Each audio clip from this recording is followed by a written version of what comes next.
말씀은 사무엘하 17장입니다. 구약성경 490페이지에 있습니다. 사무엘하 17장 1절에서 14절 1절에서 14절은 오늘 말씀 조금 길죠. 1절과 14절에 같이 봉독하심으로 하나님의 음성으로, 살아계신 하나님의 음성으로 지금 내게 하시는 말씀으로 다 받으실 수 있기를 바랍니다. 우리 같이 봉독하십시다. 아이들의 이거 압살롬에게 이르되 이제 내가 사람의 천천히 가까이 하소서. 오늘 밤에 내가 일어나서 다윗의 뒤를 쫓아가며 그가 원하고 힘 받았을 때에 기습하여 그를 무시하며 그가 함께 있는 모든 백성이 도망하리니 내가 다윗 왕만 쳐죽이고 모든 백성이 당시에 돌아오리니 모든 사람이 돌아오기는 왕의 찬천히 사람에게 달렸으니라. 그리하면 모든 백성이 평안하리라 하니 압살롬과 이스라엘 장로가 그말을 옳게 여기라. 압살롬이 이르되 아렉사람 후에도 오므라. 우리가 이제 그의 말도 듣자 하니라. 후태가 압살롬에게 이르되 압살롬이 그에게 말하여 이르되 아이들이 너희로 앞에 말하니 우리가 그 말을 변행하랴. 그렇지 아니하거든 너는 말하니 후세가 압살롬에게 이번에는 아이들에게 보이게 주지 아니하니라고. 또 후세가 말하되 왕하시구나. 왕이 아버지와 그의 총수들을 모사사 그들의 있는 곰이 새끼를 빼앗긴 것 같이 격분하였고 왕이 붙이는 전쟁에 익숙한 사람인즉 백성과 함께 하지 아니하고 지금 너희가 우리가 어느 곳에 숨어 있으니 혹 우리 중에 여럿이 먼저 엎드러지면 그 소문을 듣는 자가 말하기를 압살롬을 따르는 자 가운데서 패함을 당하였다 하리라. 비록 사람들 마음을 가진 이스라엘이 알지라도 낙심하니 이는 이스라엘의 무리가 왕의 아버지 여호이요 그의 추종자들도 용서할 줄 알미니이다. 나는 이렇게 대학을 세웠나이다. 온 이스라엘을 가두어 베르사바까지 바닷가에 많은 모래같이 장창으로 친히 전장에 나가시고 우리가 하나님의 뜻에서 그를 기습하기를 이스라엘 땅에 내림같이 우리가 그의 위협하여 그와 함께 있는 모든 사람을 하나도 남겨놓지 아니할 것이요 또 만일 그가 어느 성에 들었으면 모든 이스라엘 밭을 가져다가 그 성을 강으로 떨어뜨려서 그곳에 잡으로 하나도 있지 아니하게 할 것이니라. 압살롬과 온 이스라엘 사람들이 이르되 아렉사람 후세의 계략은 아이들에게 내가 나타나니 이는 여호와께서 압살롬에게 하기를 하사 아이들에게 좋은 계략을 물리치자고 명령하셨습니다. 아멘. 네, 여러분 한 주간 잘 지내셨어요? 네, 새로운 한 주도 오늘 주신 말씀이 여러분들한테 표대가 되고 에너지가 되고 방법이 돼야 돼요. 그렇지 않으면 분명히 실패하는 한 주가 될 수밖에 없어요. 여러분들 주일날 선포되는 말씀이 그냥 설교 시간에 그냥 설교되나 보다 그렇게 받아들이면 여러분 한 주의 삶은 반드시 실패할 수밖에 없어요. 그 말씀 속에 하나님이 역사하시거든요. 그러니까 그 하나님이 여러분들하고 함께 할 때 여러분들이 승리가 되는 거예요. 여러분들이 볼 때 승리했다고 해서 승리가 아니에요. 하나님이 주시는 승리를 우리가 살아내야 승리가 되는 거예요. 자, 오늘은 인간의 계략, 하나님의 승리 그런 제목을 붙였는데요. 이 제목을 붙이고 또 말씀을 묵상하면서 제가 떠올랐던 게 있어요. 이 속담에 저런 말 있죠. 자식을 사랑하면은 물고기를 잡아주는 것이 아니라 물고기 잡는 법을 가르쳐 준다. 그렇게 말들 하죠. 그러면은 이제 제가 생각했어요. 물고기를 얻는 것보다 물고기를 잡는 방법을 아는 것이 더 중요한가 보다 그런 생각을 했어요. 그런데 여러분 성경은 거기에서 멈추지 않더라고요. 물고기를 잡는 방법이 아무리 좋은 방법을 가지고 있어도 그것이 무력해질 수가 있다는 거예요. 그것이 아무것도 아닐 수가 있다는 거예요. 동의가 돼요? 그러니까 현대인들 보세요. 특별히 이제 청년들 보십시오. 스펙을 중시하고 스펙을 쌓고 만들기 위해서 애쓰는 걸 봐요.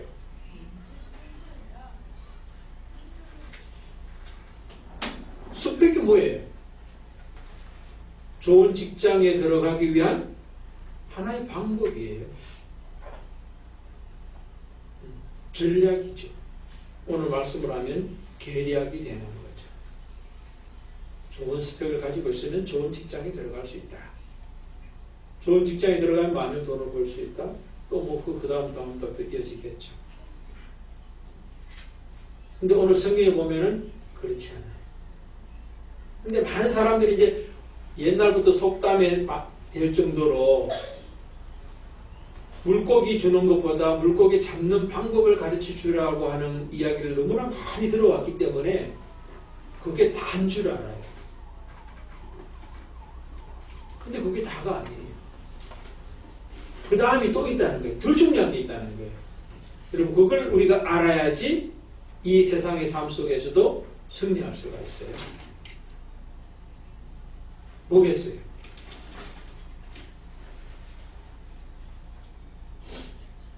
예? 물고기 주신 분을 아는 거. 아, 차원이 높네. 가까이 갔어요. 가까이 갔어요. 자, 오늘 이제 보십시오. 성경 보면 이제 인간이 아무리 좋은 계략을 세워도 그것이 무력해지는 것을 볼 수가 있어요. 무력하게 만드시는 분이 계시기 때문에 그래요. 오늘 보면 이제 본문의 배경을 여러분 잘 아시죠? 압살롬이 다윗 왕 아버지죠. 개인적으로는. 또 나라적으로는 왕이에요. 반역을 해서 예루살렘에 입성을 했어요. 아버지 왕궁을 이제 차지한 거예요. 아버지는 쫓겨가서 도망치고 있어요. 그때에 아히도벨이라는 사람도 나오고 후세라고 하는 사람도 나와서 이제 어떻게 해야 되느냐 하는 이야기들을 하게 돼요. 도망간 아버지, 도망간 왕 다윗을 어떻게 하면 좋겠냐라고 하는 이야기를 하는데 아히도벨이라고 하는 사람이 이제 계략을 내는 거예요. 그 다음에 후세도 계략을 내고 또 후세가 계략을 낼 수 있었던 이유가 압살롬의 계략이 있었기 때문에 후세가 계략을 이제 내게 되는 그런 모습들이 나타나요. 그러니까 계략을 세우는 세 사람이 나타나는 걸 볼 수 있어요. 근데 그 계략들을 한번 보자는 거예요. 아히도벨이라고 하는 사람이 이제 압살롬에게 계략을 이야기하지 않습니까? 한마디로 말하면 뭐예요? 제가 좀 정리하면은 지금 다윗을 쫓아가자는 거예요. 다윗이 지금 도망가느라고 허겁지겁하니까 이때 쫓아가서 다윗에게 겁을 줘서 다윗만 죽이자는 거예요. 그리고 나머지 백성들은 다윗을 죽이면 자동으로 다 따라오게 돼 있다. 압살롬에게 따라오게 돼 있다. 그 이야기를 하는 거예요. 그 다음에 또 뭡니까? 소수의 병력을 가지고 가자는 이야기하죠. 여기 보면 12,000명이라고 되어 있죠? 12,000명을 자기가 택하게 해주면은 자기가 그 사람들 그 병력을 데려가서 다윗을 죽이고 다윗을 따라가던 무리들을 이제 돌아오게 하겠다. 압살롬에게 돌이키겠다. 그렇게 이야기합니다. 그 다음에 기습작전 하자는 거죠. 그죠? 어디 숨어있는 그곳에 찾아가가지고는 기습으로 작전을 펼치면 이루어질 거다 이야기합니다. 그 다음에 또 뭡니까? 다 죽일 것도 없고 왕만 죽이자. 그런 계략을 이야기한다는 것입니다. 그런데 성경은 그 계략이 저 14절에 가보면은 마지막 절에 가보면 이렇게 되어 있어요. 아히도벨의 좋은 계략을 물리치라고 명령하셨습니다. 이 계획이 지금 뭐예요? 좋은 계획이라는 거예요. 계략이 아주 계략이 잘 짜진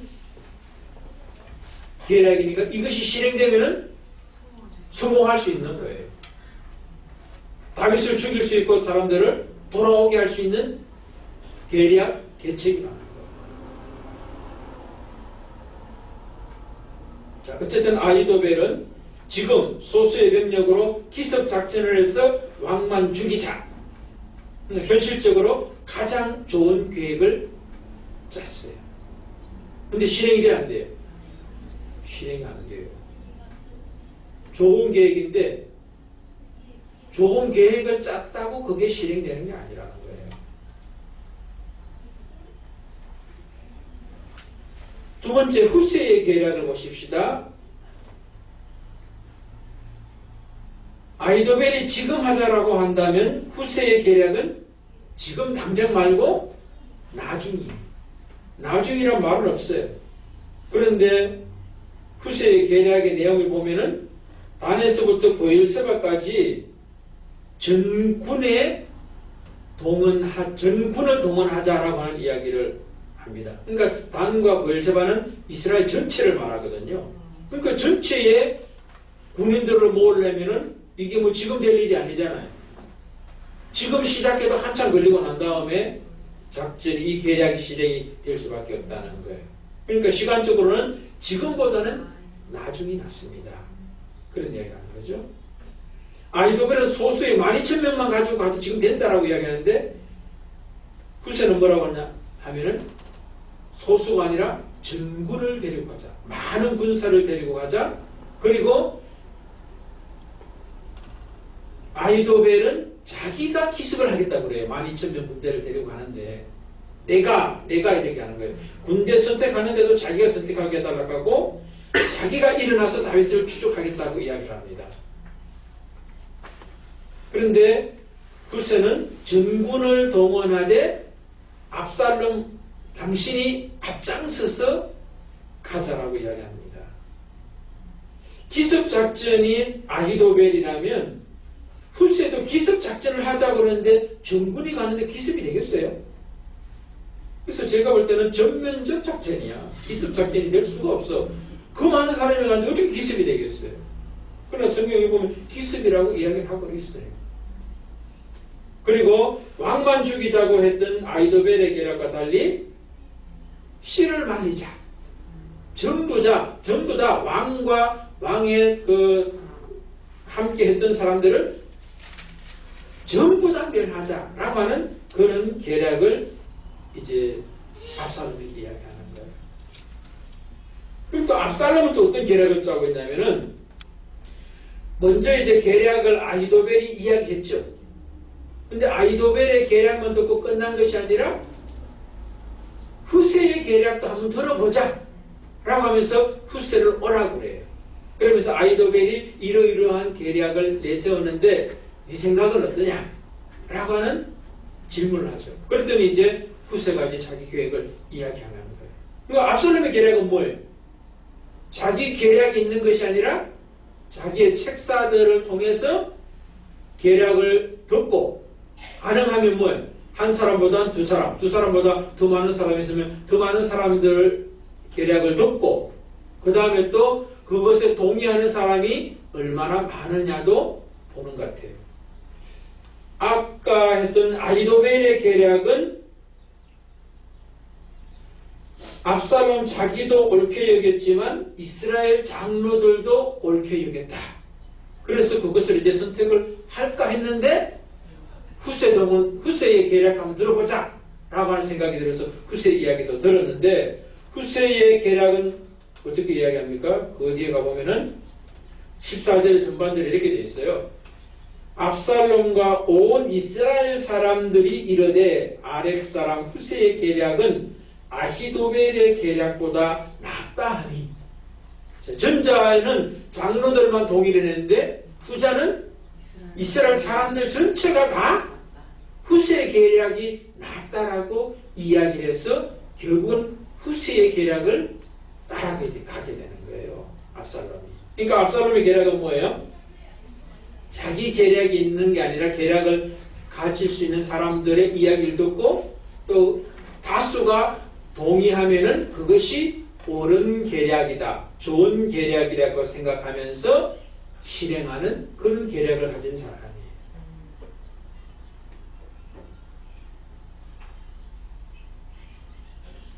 자, 그러면 여러분 보세요.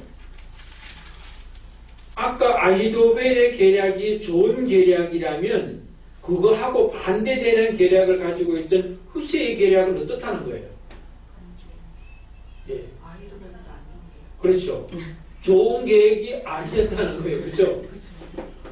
다르게 말하면 조금 더 나가면은 나쁜 계획이야.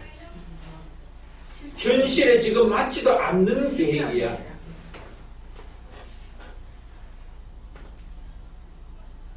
그런데 후세의 계략이 선택이 되는 거예요.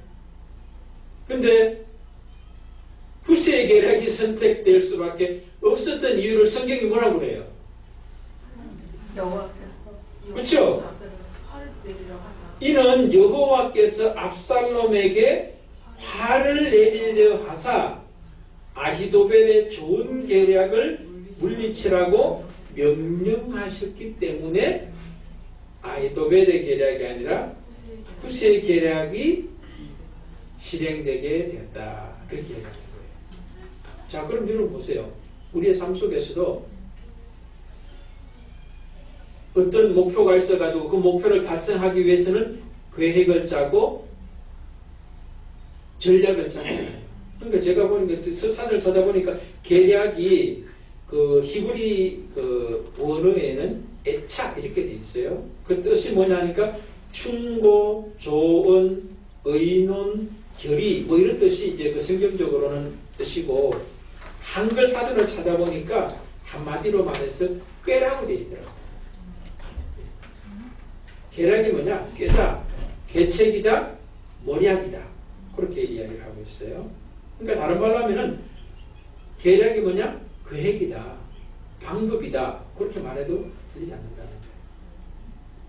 그 다음에 저는 하나님의 섭리를 이제 인간의 계략과 이제 반대되는 쪽에 이제 해놨는데, 섭리라고 하는 말에 제가 어떤 말에서 그 말을 했냐면은 아히도벨의 좋은 계략을 물리치라고 명령하셨습니다. 이 명령이라는 말이 저는 이제 섭리라고 하는 말로 바꿔서 제가 제목을 붙였는데, 히브리 말로는 차와라고 해서 명령 그대로 맞고 부가, 부탁 이런 뜻인데, 이걸 이제 또 제식으로 바꾸니까 함자 사전으로 바꾸니까 결정, 통치, 다스림 이렇게도 이제 번역이 되더라고요. 그러니까 한마디로 말하면 뭐냐? 인간의 계략, 인간의 꾀, 인간의 계획과 하나님의 섭리, 하나님의 결정, 하나님의 다스림, 그렇게 볼 수가 있어요. 이게 이제 대비가 되고 있는 거죠. 근데 많은 사람들이 뭡니까? 어떤 목표가 있으면은 사람들이 계략을 세워서 계획을 세우고 뭔가 방법론을 제시를 한다는 거예요. 그리고 그것을 실행하려고 하죠. 근데 오늘 성경에 보면은 아무리 좋은 방법론을 가지더라도 그것이 실행이 안 될 수가 있다는 거예요. 실행을 못하게 될 수가 있다는 거예요. 반면에 안 좋은 방법이고 나쁜 방법이에요. 현실에 적합하지 않아요. 그럼에도 불구하고 그것이 실행이 되기도 하더라는 거예요. 그러니까 계획을 잘 짜고 뭐 하는 어떤 것보다 더 중요한 것이 있다.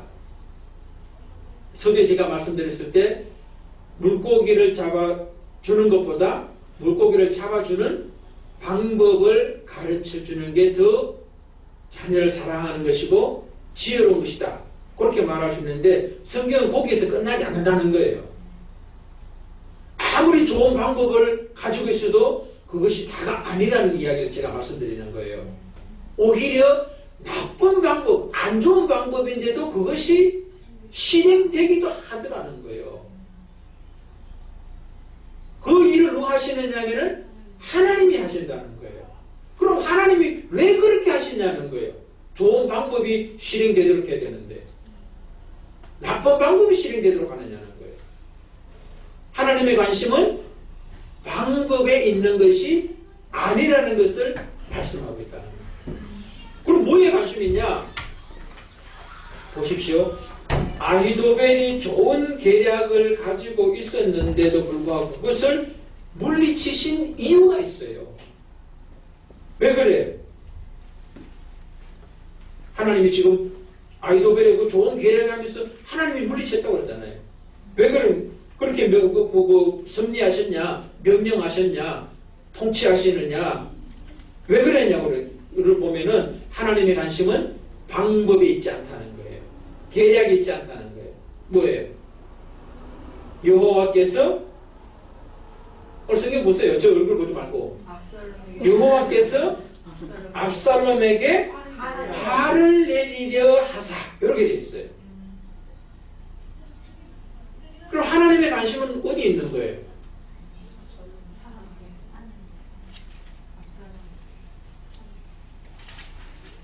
압살롬이 화를 당해야 할 사람이기 때문에 좋은 계획이 실행되는 것이 아니라 좋지 않은 계획이 실행되게 해서 그를 화가 당하게 하려고 한다는 거예요. 그럼 하나님의 관심은 그 사람이 어떤 사람이냐에 관심이 있다는 거예요.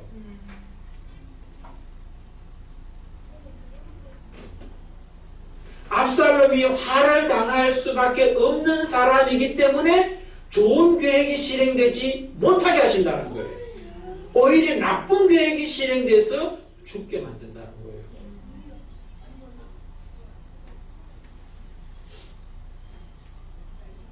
이해되도록 설명이 됐나요? 예, 그러면 우리의 삶 속에서도 마찬가지라는 거예요. 인생을 살아갈 때 어떤 목표가 있고 그것을 이루기 위해서 계략을 짜고 뭐 또 다른 사람들의 계략을 도움을 받기도 하고 소위 말해서 또 스펙을 쌓기도 하고 또 뭐 이제 여러 가지 이제 그 주위 사람들의 어떤 그런 것들을 도움을 얻기 위해서 애쓰는 것보다 관심 가져야 되는 것보다 집중해야 되는 것보다 더 관심을 가지고 집중해야 되는 것이 있다는 거예요. 우리가 우리 자녀를 도와주는 것도 마찬가지라는 거예요. 물고기 주는 것보다 더 중요한 것이 물고기 잡는 법을 가르쳐 주시는 것이라고 세상 사람들은 말하는데 그것이 아니라는 거예요. 그거보다 더 중요한 게 근본적인 게 있다라고 성경이 말씀한다는 거예요. 그게 뭐냐면은 그 사람이 어떤 사람이 되어야 하느냐에 더 포인트가 있다는 거예요. 압살롬이 화를 당해야 될 사람이기 때문에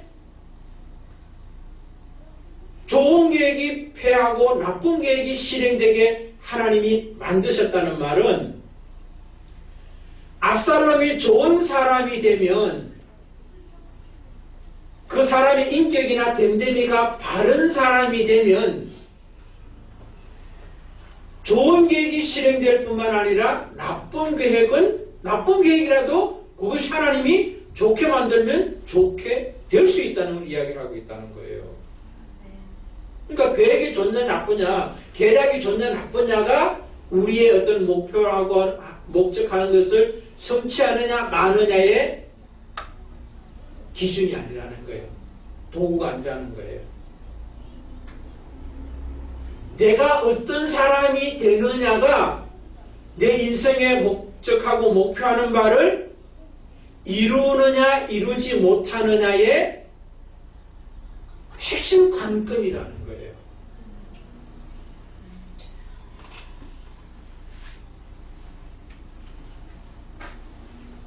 남영선 집사님 8월 9월 달에 사업장 지금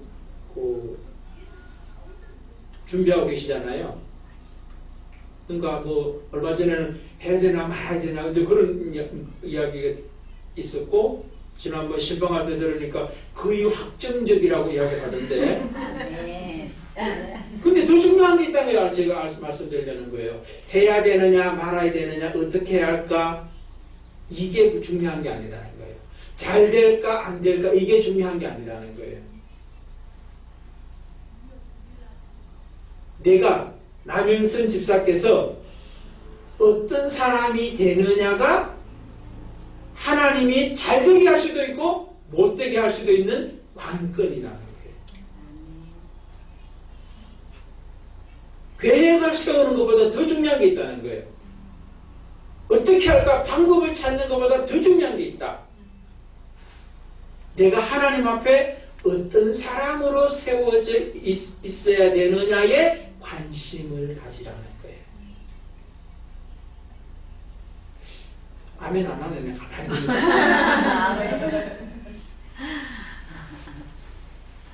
포인트를 정확하게 잡으세요. 좋은 방법을 찾아서 나선다 될 일 아니에요. 좋은 방법을 찾아도 하나님이 노 하면 안 되게 돼 있어요. 내가 어리석어서 잘못된 방법을 선택해도 내가 하나님 앞에 바르게 서 있는 댐댐이가 있다면 하나님이 되게 하시면 되는 거예요. 그러니까 방법에 관심을 가지지 말라는 거예요. 그것은 차후라는 거예요. 관심 가지지 말라는 말이 아니라 그것은 두 번째라는 거예요. 첫 번째는 내가 하나님 앞에 어떤 사람이어야 하느냐는 거예요. 그럼 하나님께서 왜 아히도벨의 계략은 멸하시고 또 압살롬의 계략도 멸하시고 후세의 계략이 실행돼서 후세의 뜻이 이루어지느냐는 거죠. 압살롬과 아히도벨은 멸하게 됐고 왜 그러냐는 거예요. 아히도벨이라고 하는 말의 뜻이 어리석은 형제라는 뜻이에요. 어리석다라고 하는 뜻이라고 하겠어요. 그 의미가.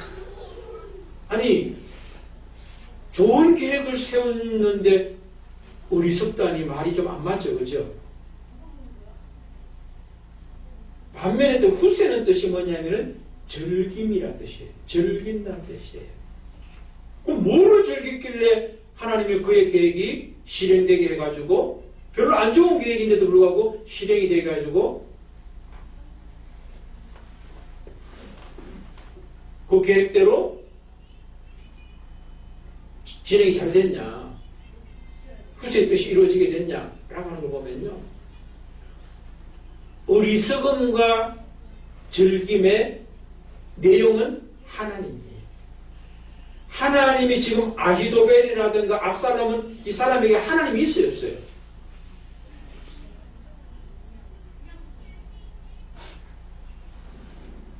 이 사람들이 지금 계획했던 내용들을 보세요. 지금 소수의 병력으로 기습작전해서 왕을 죽이자.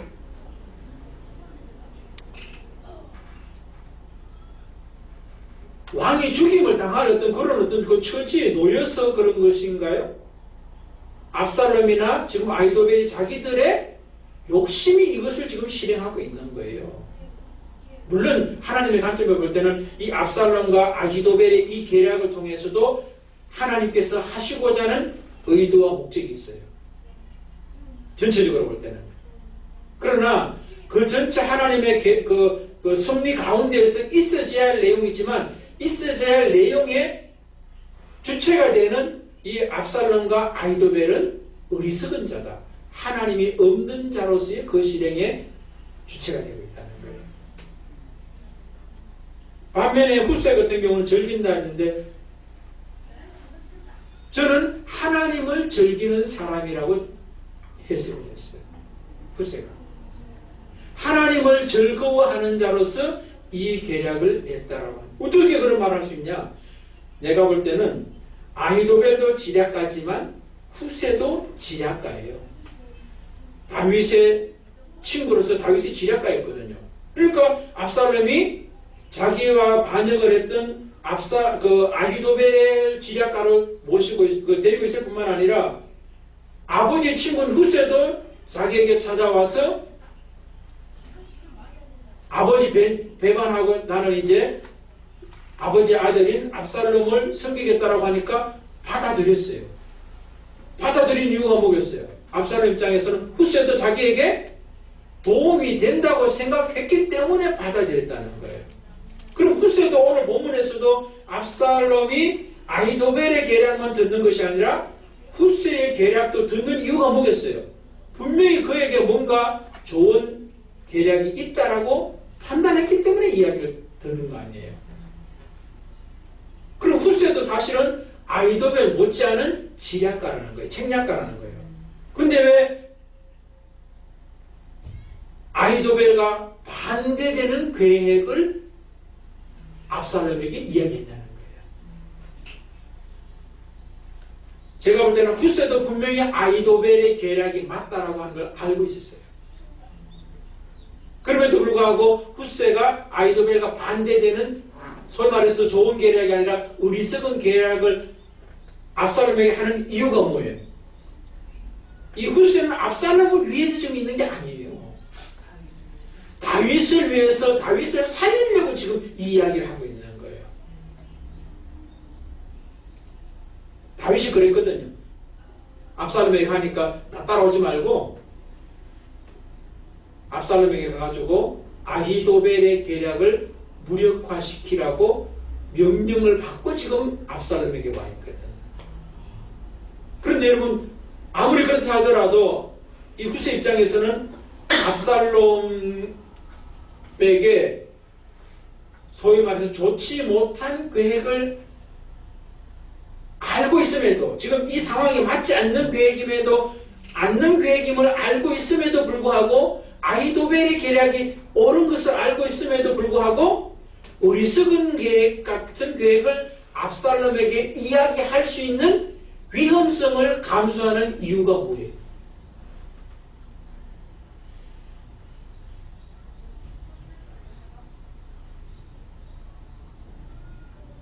안 맞아 지금 여기에. 그런데도 불구하고 후세는 안 맞는 계획을 맞는 계획처럼 이야기하고 있다는 거예요. 왜 그래요? 이게 바로 하나님을 즐거워하고 있다는 것을 표현하고 있다는 거예요. 그렇죠. 하나님을 신뢰하고 있는 거예요. 내가 나쁜 압살롬에게나 아히도벨에게는 반대되는 계획이잖아요. 계략이잖아요. 그럼에도 불구하고 그 계략일지라도 하나님이 함께 하시면 아히도벨과 압살롬의 계략을 무력화시킬 수 있다는 것을 인정하고 믿는 것이 하나님을 즐거워하는 거랍니다. 근데 이게 쉽지 않아요. 왜? 잘못하면 자기 목이 잘릴 수가 있어요. 예. 아니 채택 안 되는 건 안 될 수 있더라도 그런 계략을 어떻게 내놓을 수 있냐고 하면서 아히도벨의 계략을 이제 쫓아갈 수도 있고, 나쁘게 말하면 너 나를 위하는 사람이냐 다윗을 위하는 사람이냐 하면서, 그렇죠, 뭐 배척을 당하든지 나중에 또 죽을 수도 있어요. 그럼에도 불구하고 후세가 이 이야기를 하고 있는 것은 성경이 지금 무엇을 말하려고 하느냐라고 하는 거예요. 후세가 중요한 게 아니라 하나님을 즐거워하는 사람을 하나님은 찾으시고 그를 통하여 일하신다는 걸 이야기한다는 거예요. 그러니까 사람들은 계략을 짜가지고 자기가 원하는 어떤 뭔가를 막 실행하려고 해요. 근데 이 사람이 하나님을 즐거워하는 사람이 아니라 하나님이 없는 어리석은 아히도벨이야. 그러면 그 사람이 아무리 좋은 계략을 짜더라도 하나님이 멸하시게 하신다는 거예요. 그러니까 저나 여러분이나 앞으로 우리 남은 인생을 어떻게 살아야 되는 거예요? 하나님을 즐거워하는 자됨이 우리의 관심이고 집중되어야 될 내용이라는 거예요. 계략 짜고 그 계략을 실행하기 위해서 열심히 내는 것보다 더 중요한 것이 내가 하나님 앞에 어떤 사람이냐가 중요하다는 것을 하나님이 지금 말씀하고 있다는 걸 우리가 알아야 된다는 거예요. 오늘 제가 예배 시작 전에 뭘 읽었습니까?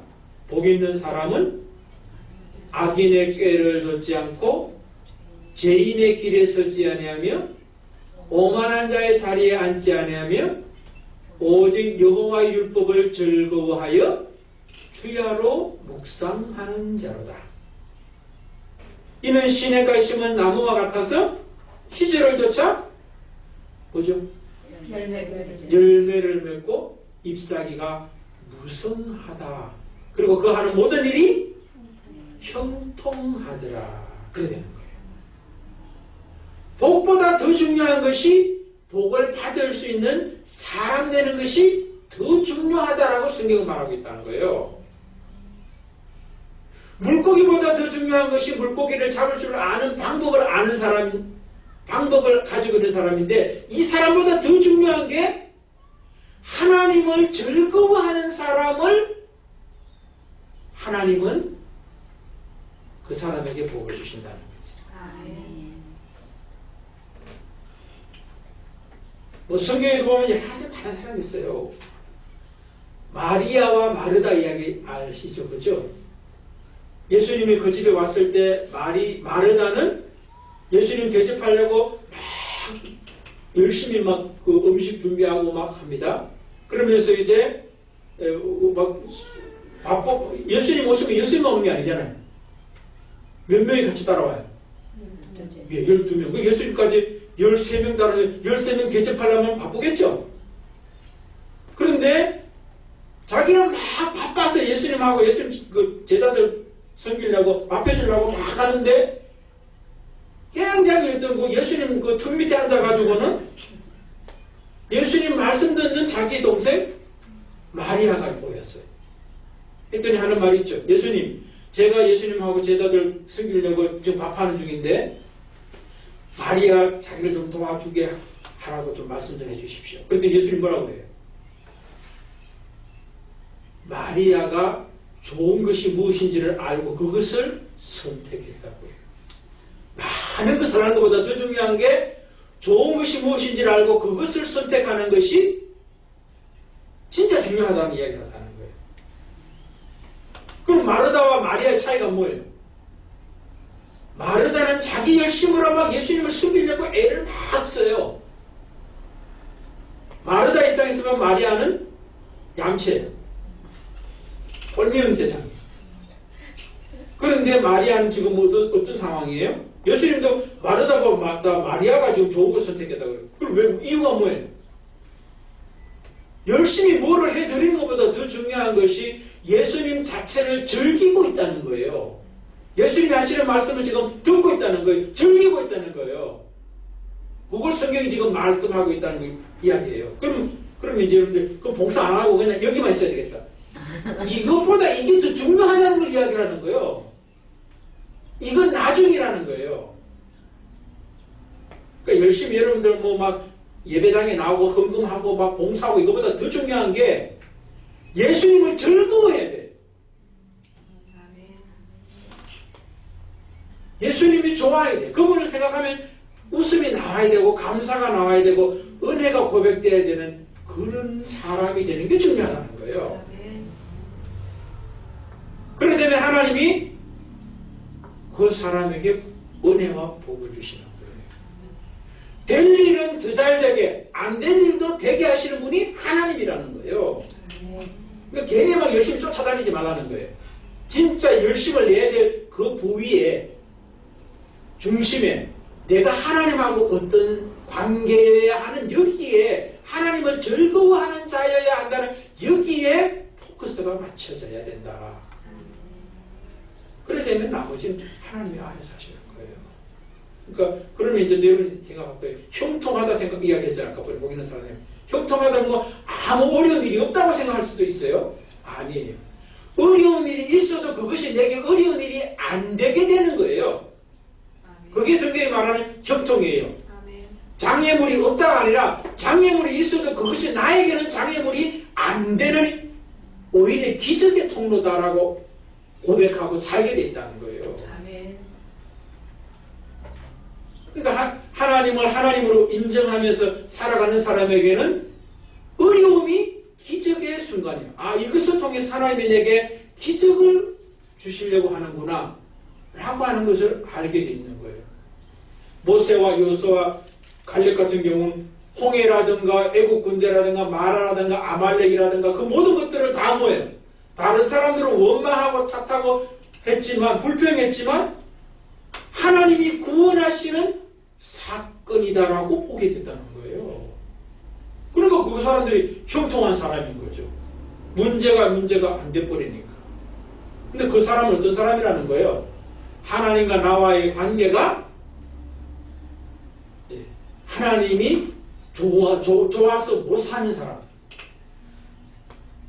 그렇지 않겠어요, 여러분요? 하나님이 좋아서 못 사는 사람, 하나님이 즐김의 대상이 되고 내용이 되는 그 사람을 하나님은 은혜 베푸시고 복을 주시는 거예요. 그 삶을 사시기를 주님의 이름으로 축복을 드립니다.